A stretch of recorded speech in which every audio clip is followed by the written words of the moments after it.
Cây bên chân xì lê chẳng đi hoang hoa cây cây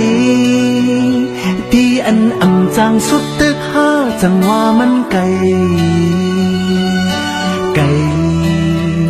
pha lê linh ha chẳng đi lấy hoa mắn cây ăn cây xì cây nè nhí non nè bị xăm kén na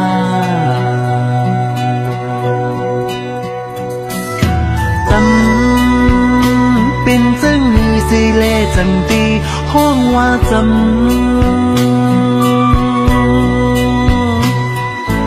tâm đi ăn ẩm yan chắc ốc ha chẳng hoa mắn chấm xóp xếp căn ha chẳng đi lấy hoa mắn chấm ăn chấm gì chấm này chấp đi tôn giờ vì hắc yan bếp sâm hoa thì một kèn bên mũi nơi lập sinh mùng mong băng tha non này có vì âm lực mưa lực quấn sân dùng tu hô chân vì trái tấn ta đi mơ này ngón đón hồng ly chấm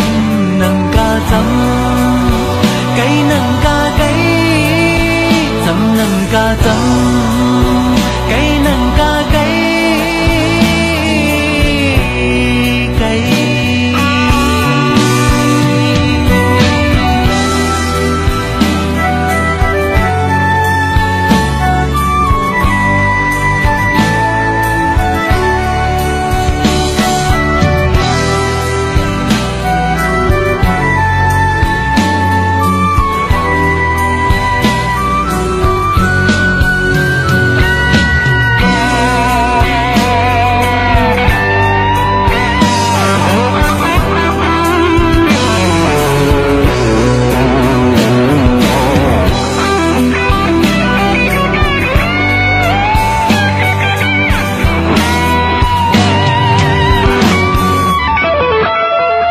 cây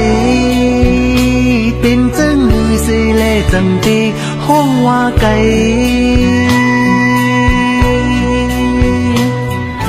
cây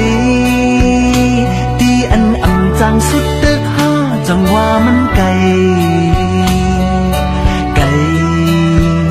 pha lê linh ha chẳng đi lấy hoa mắn cây ăn cây gì cây này ní non nè bị xăm kén na chấm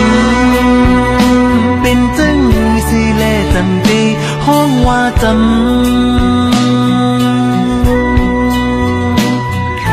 chấm